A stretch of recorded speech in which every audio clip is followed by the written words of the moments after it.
օրվա իրողությունները, սրանք պատմության դասեր են դառնալու հետո, ես նկատի ունեմ կառավարության դիրքորոշումը, որ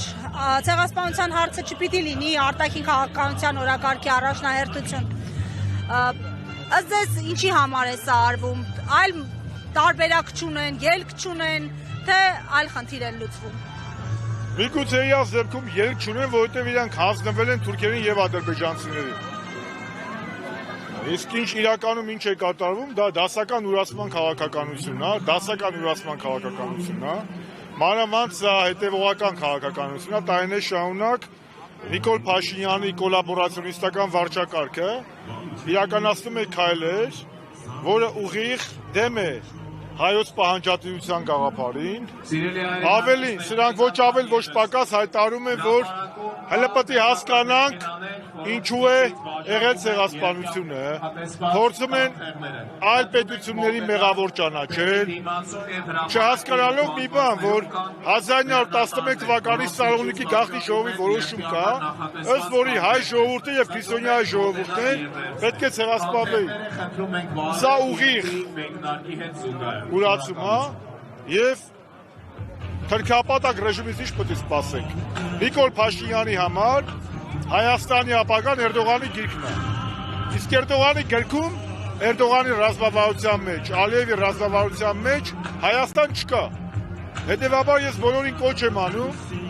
համախմբվել, մի կողմ դնել ներկուսակցական ներընդդիմադիր խժդժությունները եւ մի մարդու նման դեմ քվեարկել այս կառավարության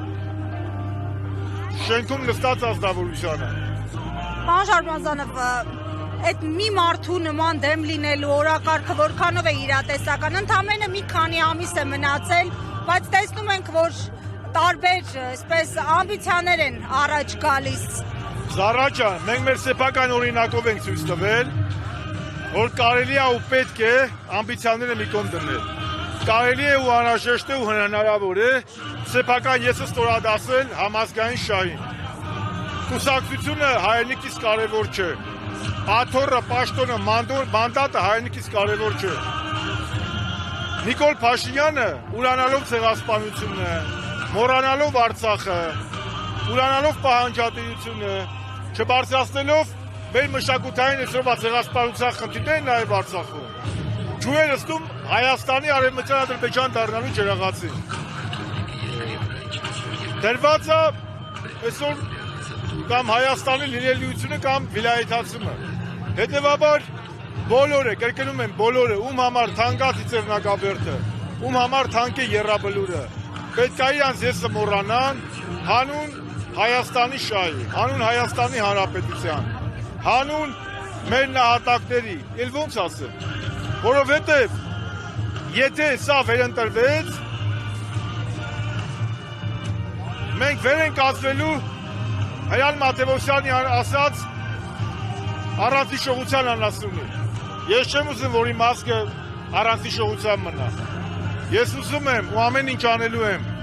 որ հիշողությունը լինի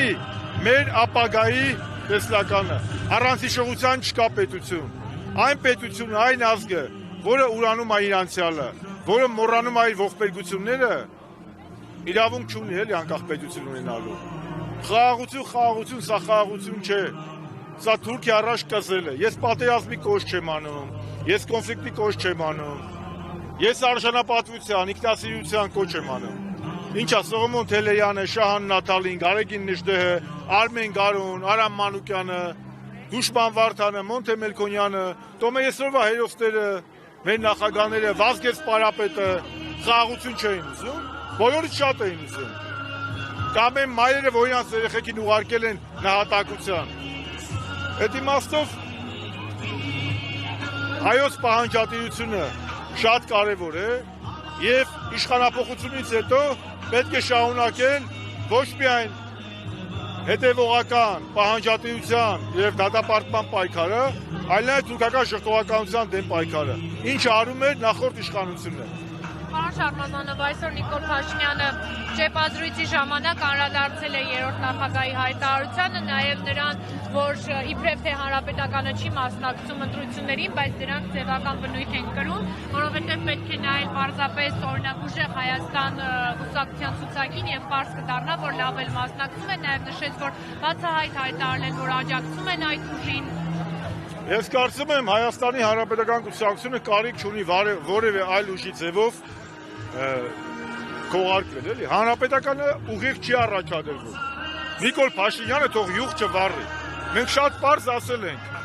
մենք չենք մասնակցում ուղղակի, բայց դա չի նշանակում, որ չենք պայքարելու։ Հանրապետականը բոլորից շատ է պայքարելու, բոլորից շատ է պայքարելու, որ այս ազգակործան պատվասը հրաժարական տա ու հեռացվի։ Եվ այո, մենք կոչ ենք անելու, մեր ընտրողներին, մեր համախոհներին գնալ ընտրատեղամասեր եւ ձայն տալ ընդդիմադիր ուժերի օգտին, այդ թվում նաեւ այո ուժեղ Հայաստանի։ Պարոն Շարմազանով, երրորդ նախագահը այսօր իր հրաժարականի 8-րդ տարվա կապակցությամբ ուղերձ հայտարարություն հղեց, որը նաև համագումարի ժամանակ էր հայտարարել։ Ըստ ձեզ, եթե այդ նույն տեքստը, այդ նույն կամ բովանդակությամբ հրապարակվեր հենց 8 տարի առաջ, չէին լսելու Սերժ Սարգսյանին։ 8 տարի առաջ այլ իրավիճակ էր։ 8 տարի առաջ այս հրապարակում, երբ որ մենք հանրապետականներս դեմ քվեարկեցինք Նիկոլ Փաշինյանին, իմ եւ իմ ընկեր Արմեն Աշոտյանի դագաղներն ու սև լենտերը հանեցին շատ բացասական բացականչություններով։ Եվ այսօր բոլոր նրանք, ովքեր որ մեղադրում են մեզ իշխանություն տալու մեջ, արդյունավետ դրանց ճշող մեծամասնությունը կամ այս հրապարակում Սերժ էր մերժում, կամ էլ Facebook-ներում մեզ էր հայհոյում։ Բացեղացը եղածա։ Այսօր մենք պետք է ոչ թե հետ նայենք, մենք պետք է առաջ նայենք, Մերի ջան։ Լուրջ եմ ասում, այսօր էգզիստենցիալ ընտրություն ալնելու։ Սա գոյաբանական ընտրություն է։ Սա երրորդ հանրապետության լինելիության ընտրություն է։ Կամ պետք է այո ասենք անկախության հռչակագրին ու Հայաստանի երրորդ հանրապետությանը, կամ նիկոլիզմը։ Սա եւ չի կարա, կամ նիկոլիզմն է մնալու, կամ Հայաստանի հանրապետությունը, կամ անկախություն ենք ունենալու, կամ վիլայետ ենք դառնալու։ Ես ընտրել եմ անկախությունը։ Նիկոլը վիլայեթացում է։ Հետևաբար հայ ժողովուրդը պետք է որոշի։ Յուրաքանչյուր հայից է կախված։ Ինքը ինչպիսի երկրում է ուզում ապրի, անկախ, ինքնիշխան Հայաստանում ազգային արժեքներով, որտեղ այս ազգայնական ու հայրենասիրական երգերն են հնչում, թե ապրի վիլայեթի մեջ, որտեղ ադրբեջանական բենզինին ծափահարում են, Զենաբի երկի տակ է տաշիկ ուշ են անում։ Հետո վեսա, բոլորի կպատասխանեն։ Առիթով նշում է, որ վստահորեն նշում է, որ 26 ինստիտուտներին իրենք հաղթանակ են տանելու։ Որտեղից իրենց այդ ինքնավստահությունը։ Ամսի 8-ին կխոսենք։ Ես էլ կոչ եմ անում հայ ժողովրդին կյանքում մեկ անգամ ընտրության գնալուց հենց հիմա մտածել իրենց երեխաների եռաբլուրի ցեղասպանության ու մեր ապագայի մասին։ Պետք է ամեն ինչ անել, որ Նիկոլ Փաշինյանը հունիսի 8-ին վարչապետ չլինի, ամեն ինչ անել օրենքի սահմաններում, չքվեարկել Նիկոլի օգտին, քվեարկել Նիկոլ Փաշինյանի ԿՊ-ի օգտին, իմ համար նույն բանն է, ինչ քվեարկել Իլհամ Ալիևի Յենի Ադրբեջանի օգտին։ Համեցեք։ Impeachment-ի գործընթացը ինչքանով է առաջնային այս բանի ու այն կողմի հիմա ինչքանափոխության այս վարակը։ Կտեսնենք, մենք քաղաքական ուժերը հիմա մտնում են նախընտրական փուլ, հիմա ոնց որ ավելի առաջնային դառնում է նախընտրական կամպանիան, էլի։ Պարոն Շարմազանով, քանի որ մի փոքր ուշ միացան։ Բայց դա էլ չենք մերժում։ Քանի որ մի փոքր ուշ միացան, կխնդրեմ ձեր տեսակետը ասել այն մասին, թե ինչու է Փաշինյանը պարբերաբար փորձում կասկածանքի տակ դնել հայոց ցեղասպանության։ Որովհետև թուրքական նարատիվի սպասարկող է, որովհետև Փաշինյանը նպատակային Հայաստանի Հանրապետությունը ուզում է դնել թուրքական աշխարհի մաս դարձնել։ Վերջ։ Այսինքն կարող է մի օր այնպես ստացվի, որ ապրիլի 24-ին մնացած հիշատակետի։ Այս էլ ցավը տանը։ Մի վարքան Արցախը չի ուրացել։ Երրորդ հանրապետությունը Արցախը շարժման ծնունդ չի,